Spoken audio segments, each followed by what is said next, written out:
Well, hello.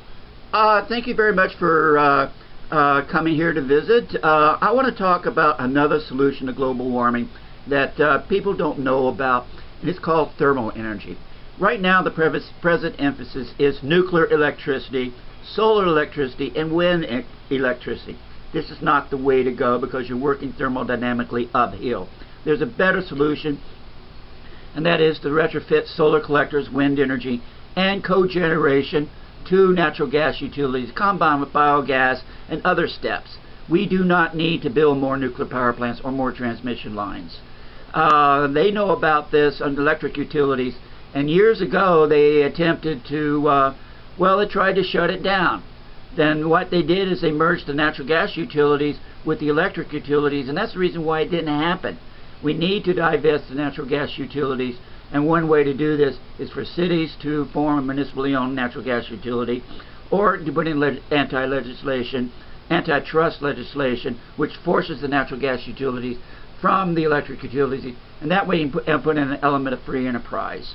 So this is what's happening. So I'm going to run over a plan to rapidly convert the United States to be solar powered. It's like I said, it's flawed. We need to get away from this paradigm of nuclear electricity, solar electricity, and wind electricity, and instead emphasize thermal energy. Cogeneration is a technology not known about, but common, where we use the heat of exhaust of a generator to make hot air, hot water, or air conditioning with an absorption cycle. Let me put some numbers here. 1/2 of all electricity is used for heating and cooling. Okay, got it? Heating and cooling uses half of our electricity. If instead we were to displace heating and cooling with solar and wind energy and cogeneration, we would not need to burn so much electricity. It's a natural for natural gas utilities to retrofit solar and wind. So natural gas utilities have a problem of delivering natural gas. We don't have a shortage of natural gas. We just got a shortage of pipeline diameter, and it's economic. There are 4 solutions to global warming: carbon dioxide reduction, carbon dioxide circular carbon dioxide elimination, and carbon dioxide removal. For rural areas, we can retrofit wind and solar. That way we can burn propane in our cars instead. In cities, if we stop burning natural gas in our furnaces and hot water heaters, that way you can convert the car to run on CNG or convert the car to run on natural gas. So what I'm doing here is displacement. Then there are numerous technologies. I'm just going to run over them. Solar hot water heating systems. They work even on cloudy days. Evacuated tubes is very well known. We can mass produce these things up in Alberta, Canada, using natural gas and hydrogen. We can build solar greenhouses, convert windows to be solar greenhouses also. We can attach solar greenhouses to houses the heat and warm and grow food all the time. Natural gas cogeneration can make hot air, hot water, and heat a house. And hot water, and even for large buildings like commercial groceries. Wind energy can make, for rural areas, can heat an electric furnace. That way we can serve electricity and natural gas to run a car on propane. We can put these wind turbines on parking lots. Solar cooking, $1 trillion market there. We can make hot air, use an absorption cycle and make air conditioning. Skylights. And then for large shopping centers, we can go to district heating. There's a technology known as night sky radiation, where we use the sky. Outer space is negative 200 degrees. We can make ice. And then we can even make ice in the middle of the desert using night sky radiation. And that way we don't have to use an air conditioner. We can make ice at nighttime. Street lights made from solar energy and wind-powered street lights. Must be 1 billion street lights. And solar-powered charging for cars, electric cars.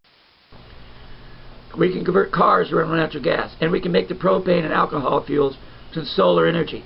Now, electric vehicles are great, but what I'm proposing is that we convert the existing used cars and parking lots and used car lots to natural gas and propane.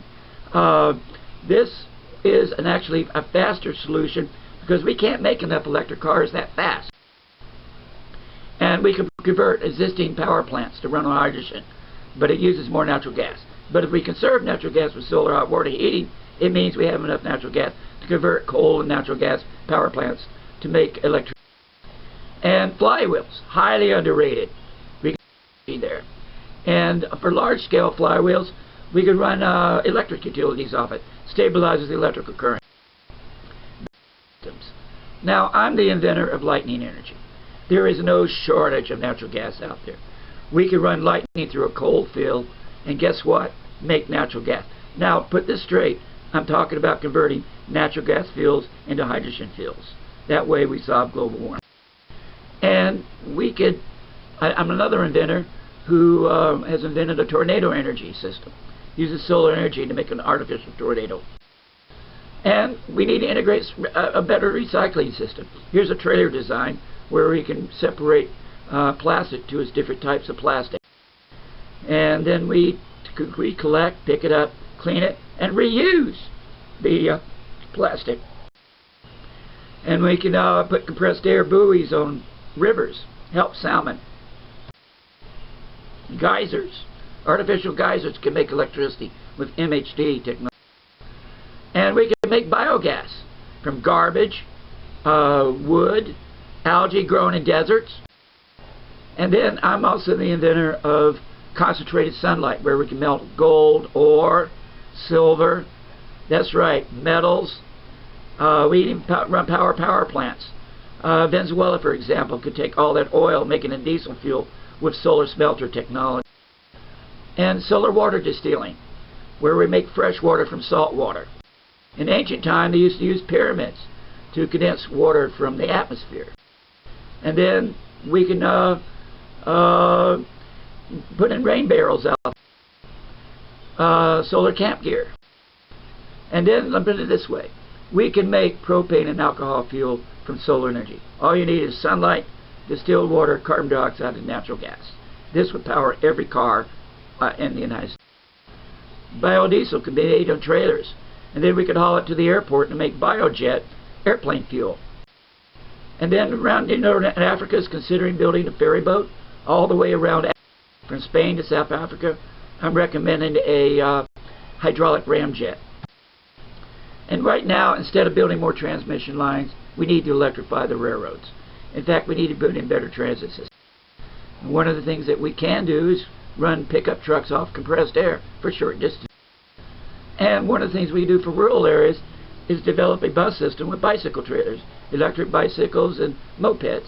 Reduce the speed limit so it's safe for people to use the highway.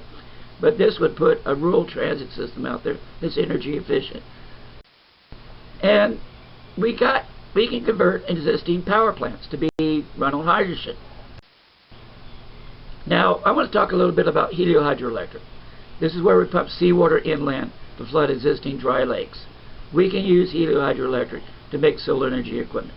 Thus, we use solar energy to manufacture solar technology. What happens is the evaporation increases rainfall, which increases the amount of vegetation, which removes carbon dioxide from the atmosphere. No more visionary than TVA was back in the 1930s. We have 600,000 sites worldwide that can be done like this. Most famous is the Quattara Depression. We use solar and wind energy to pump the salt water underground for evaporation. This will increase rainwater. We could restore the Rio Grande and also the Colorado River if we were to flood the dry salt lakes in northern Mexico and I honestly believe we'll be able to stop the wars in the Middle East. I'm going to tell you that a large part of the wars in the Middle East has something to do with lack of water. If we were to flood these HelioHydroElectric sites, Jordan, Syria, Egypt, Israel, I think we can put a stop to those wars. I'm telling you. Now, people disagree with me on that, but lack of water tends to bring the worst out of people. And I want to say this right now. A lot of the crime, a lot of the poverty on this planet is physical deprivation, poverty. By adding the 11th Bill of Rights to the Constitution to allow people to make their own energy, it eliminates poverty. A lot of the reason for crime is squarely due to the fact that people are trying to survive. We need to create, let people make their own energy, and this would put a stop to a lot of crime and help it. And let's get the manufacturing out there. And we need to introduce antitrust legislation. And the reason being is, quite frankly, the electric utilities are trying to suppress retrofitting natural gas technology and keep them being converted to solar energy. Consequently, this is what I'm calling on. I'm calling on the city of Seattle to purchase the natural gas utility Puget Sound Energy and convert it to a solar and natural gas utility. It would be integrated as part of city life. Albuquerque would be another choice. But if we can convert the existing natural gas utility to solar energy, we can solve global warming and energy supply problems. And then finally, a few words I want to say about nuclear power. Nuclear industry is not being honest with people.